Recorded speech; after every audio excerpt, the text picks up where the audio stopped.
ചെയ്ത പാപങ്ങൾ മറന്നു കളഞ്ഞ സ്നേഹമേ. യേശുവിൻ്റെ ഏറ്റവും പ്രിയമുള്ള ജ്ഞാനത്തിൻ്റെ പുസ്തകം 17:21. ആ അന്ധകാരത്തേക്കാൾ കനത്ത അന്ധകാരം തങ്ങളുടെ ഉള്ളിൽ തന്നെ അവർക്ക് അനുഭവപ്പെട്ടു.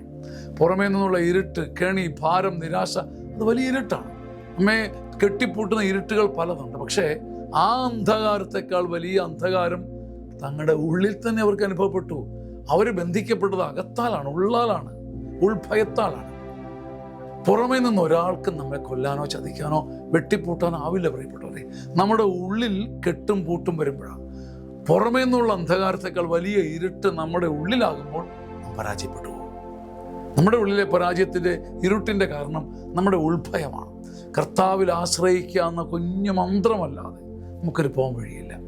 കർത്താവിൽ ആശ്രയിക്കുന്ന ഒരു കൊച്ചു മന്ത്രത്തോടു കൂടി ഉൾഭയത്തെ മാറ്റിയാൽ പുറമേയുള്ള ഇരുട്ട് ഇരുട്ടല്ലാണ്ടായി മാറും.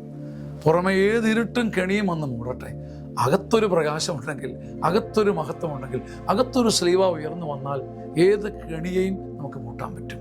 പക്ഷേ ഗതികേടെന്ന് പറയട്ടെ, പുറത്തെ ഇരുട്ടിനേക്കാൾ കനത്ത അന്ധകാരം ഉള്ളിൽ വഹിച്ചുകൊണ്ട് നീറി നീറി കുരിശിൻ്റെ വഴിയിൽ വീണ് നശിക്കുന്നവരാണ്. അങ്ങനെ വരാതിരിക്കട്ടെ. ആമേൻ, ആമേൻ.